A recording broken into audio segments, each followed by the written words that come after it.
नमस्कार साथियों, स्वागत है आप सभी का हमारे इस चैनल न्यू खबरनामा पर। आज हम लेकर आए हैं एक ऐसा मुद्दा जिसने केवल दक्षिण एशिया ही नहीं बल्कि पूरी दुनिया का ध्यान अपनी ओर खींचा है। यह मसला पड़ोसी देश नेपाल से जुड़ा हुआ है, जिसकी आबादी महज 3 करोड़ के करीब है, लेकिन उसके हालिया फैसले ने अमेरिका और चीन तक को चौंका दिया है। नेपाल ने एक आदेश जारी कर एक झटके में 26 से ज्यादा सोशल मीडिया प्लेटफॉर्म्स पर बैन लगा दिया है। आप कल्पना कीजिए, वह देश जहां के नागरिक व्हाट्सएप, फेसबुक, इंस्टाग्राम, यूट्यूब और ट्विटर जैसे प्लेटफॉर्म से अपनी जिंदगी का बड़ा हिस्सा जोड़कर जीते थे, वहां अचानक ये सारे दरवाजे बंद कर दिए गए। यह निर्णय पूरे डिजिटल परिदृश्य को हिला देने वाला है। सवाल यह है कि नेपाल जैसे छोटे देश को आखिरकार ऐसा कठोर कदम क्यों उठाना पड़ा? क्या यह केवल कानून, व्यवस्था और डिजिटल नियमों का मामला है, या इसके पीछे गहरी राजनीति और बड़े देशों के दबाव की छाया छुपी हुई है? कहीं ऐसा तो नहीं कि नेपाल यह कदम अमेरिका को चेतावनी देने के लिए उठा रहा है, या फिर यह भी संभव है कि नेपाल चीन के दबाव और उसकी रणनीतिक चाल का शिकार हुआ हो? सबसे बड़ी जिज्ञासा यहां पर यह है कि अगर भारत में भी ऐसी स्थिति पैदा हो जाए तो परिस्थितियां क्या बनेंगी? क्या भारत के पास विकल्प होगा, या फिर हम पूरी तरह ठप पड़ जाएंगे?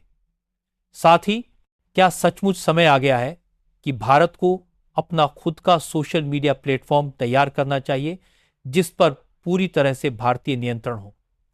इन सारे सवालों पर आज हम विस्तार से चर्चा करेंगे और अलग अलग पहलुओं को आपके सामने खोलेंगे। नेपाल सरकार ने अपना यह आदेश डिजिटल रेगुलेशन एक्ट 2023 के अंतर्गत जारी किया। सरकार ने कहा कि देश में काम कर रही सभी सोशल मीडिया कंपनियां स्थानीय कानूनों का पालन करें, अन्यथा उन्हें प्रतिबंधित कर दिया जाएगा।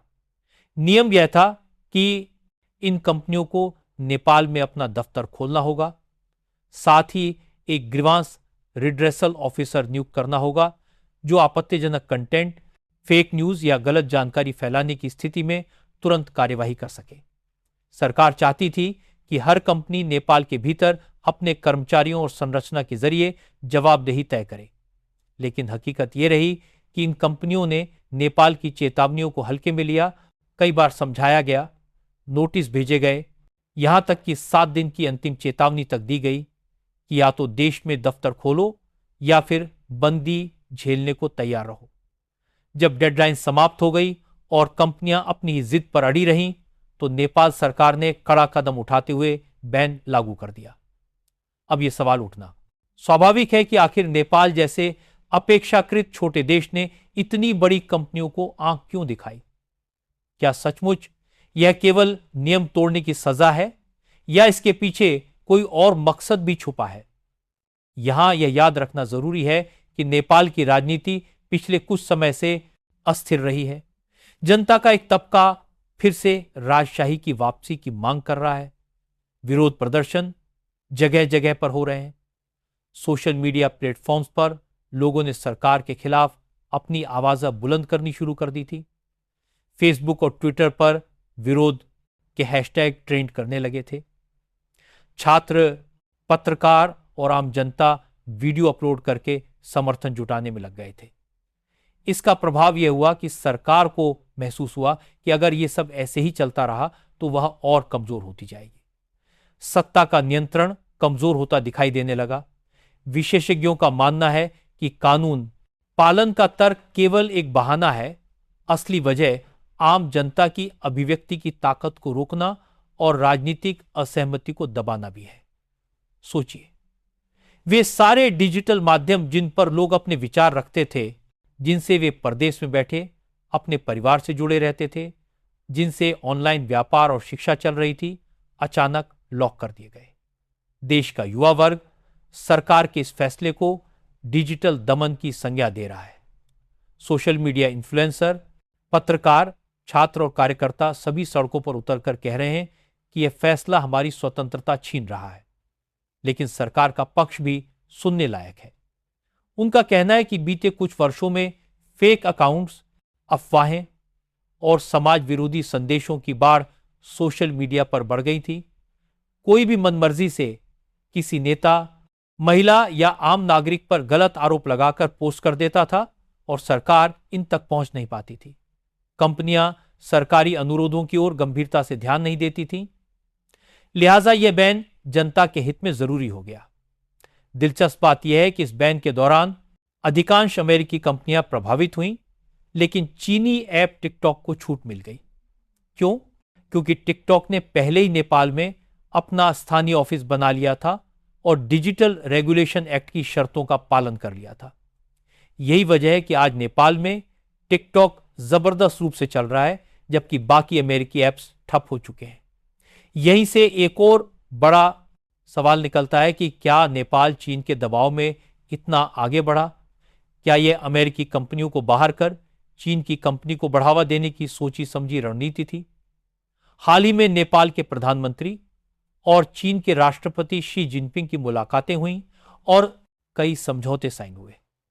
विश्लेषकों का यह मानना है कि यह पूरा घटनाक्रम अमेरिका के खिलाफ चीन की डिजिटल चाल का हिस्सा है, जिसमें नेपाल मोहरा बन गया। अब बात भारत की करते हैं। हमारे देश में भी इसी तरह की बहस बार बार उठ चुकी है कि भारत को अपना स्वदेशी और सुरक्षित सोशल मीडिया प्लेटफॉर्म तैयार करना चाहिए। अगर कल को भारत सरकार और अमेरिका के बीच कोई बड़ा विवाद हो जाए और अमेरिकी प्लेटफॉर्म्स जैसे फेसबुक, यूट्यूब, व्हाट्सएप भारत में बंद कर दिए जाएं, तो हालत क्या होगी? सोचिए, आज करोड़ों भारतीय व्हाट्सएप पर रोज बात करते हैं। यूट्यूब पर शिक्षा, मनोरंजन, समाचार और मोटिवेशनल कंटेंट देखते हैं। इंस्टाग्राम और फेसबुक पर लाखों छोटे व्यवसाय और उद्यमी अपना कारोबार चला रहे हैं। लाखों क्रिएटर्स की कमाई पूरी तरह केवल यूट्यूब और इंस्टाग्राम पर निर्भर है। अगर ये सारे मंच अचानक बंद कर दिए जाएं, तो सबसे बड़ी चोट इन्हीं छोटे व्यवसायों और कंटेंट क्रिएटर्स पर पड़ेगी। यदि एक सुबह हम उठें और सरकार यह घोषणा कर दे कि अब फेसबुक, व्हाट्सएप, यूट्यूब और ट्विटर भारत में नहीं चलेंगे, तो इसकी गूंज केवल भारत तक सीमित नहीं रहेगी, बल्कि पूरी वैश्विक अर्थव्यवस्था हिल जाएगी। सबसे पहले असर पड़ेगा क्रिएटर इंडस्ट्री पर। भारत में लाखों लोग केवल यूट्यूब के जरिए रोजगार कमा रहे हैं। Teachers, speaker, news channels, music और एंटरटेनमेंट चैनल्स सभी यूट्यूब पर आधारित हैं। उनकी रोजी रोटी अचानक खत्म हो जाएगी। इंस्टाग्राम और फेसबुक पर छोटे व्यापारी, घरेलू उत्पाद विक्रेता, कपड़ा व्यवसायी और हस्तशिल्पकार सक्रिय हैं। ये सभी ऑनलाइन कारोबार रातों रात सूने पड़ जाएंगे। व्हाट्सएप बंद होने की स्थिति में तो संचार व्यवस्था पूरी तरह अस्त व्यस्त हो जाएगी। आज गांव से लेकर शहर तक हर कोई व्हाट्सएप पर बातचीत करता है। इसी पर वीडियो कॉल होती है। व्यापारी ग्राहकों से जुड़ते हैं। भुगतान तक व्हाट्सएप पे के जरिए हो रहे हैं। यदि यह रुक गया तो छोटे दुकानदारों से लेकर बड़े व्यापारियों तक सभी को नुकसान होगा। तीसरा सबसे बड़ा असर अर्थव्यवस्था पर पड़ेगा। मेटा यानी फेसबुक और गूगल यानी यूट्यूब भारत में अरबों डॉलर का विज्ञापन कारोबार कर रहे हैं। ये वही पैसा है जिसमें भारतीय कंपनियां लाखों विज्ञापन चलाती हैं और सरकार को टैक्स मिलता है। यदि यह बैन हुआ तो यह पूरी आय रुक जाएगी और देश को व्यापार और टैक्स दोनों स्तर पर झटका लगेगा। लेकिन इस कहानी का एक दूसरा पहलू भी है। यदि भारत साहसपूर्वक अमेरिका की कंपनियों को टक्कर देते हुए अपने देसी प्लेटफॉर्म्स को बढ़ावा देता है, तो इसके अनेक फायदे भी होंगे। सबसे बड़ा लाभ होगा डेटा सुरक्षा। अब तक हमारी चिंताओं में यही सबसे बड़ा बिंदु है कि भारतीय नागरिकों का निजी डेटा विदेशी देशों के सर्वर्स पर जाकर सुरक्षित नहीं है। यदि भारत का अपना सोशल मीडिया होगा तो सारा डाटा भारत के भीतर रहेगा और भारतीय कानूनों के अंतर्गत सुरक्षित रहेगा। दूसरा फायदा होगा स्थानीय उद्योग को बढ़ावा। यदि भारतीय ऐप्स चलेंगे तो उनसे हुई कमाई भारतीय कंपनियों के पास आएगी।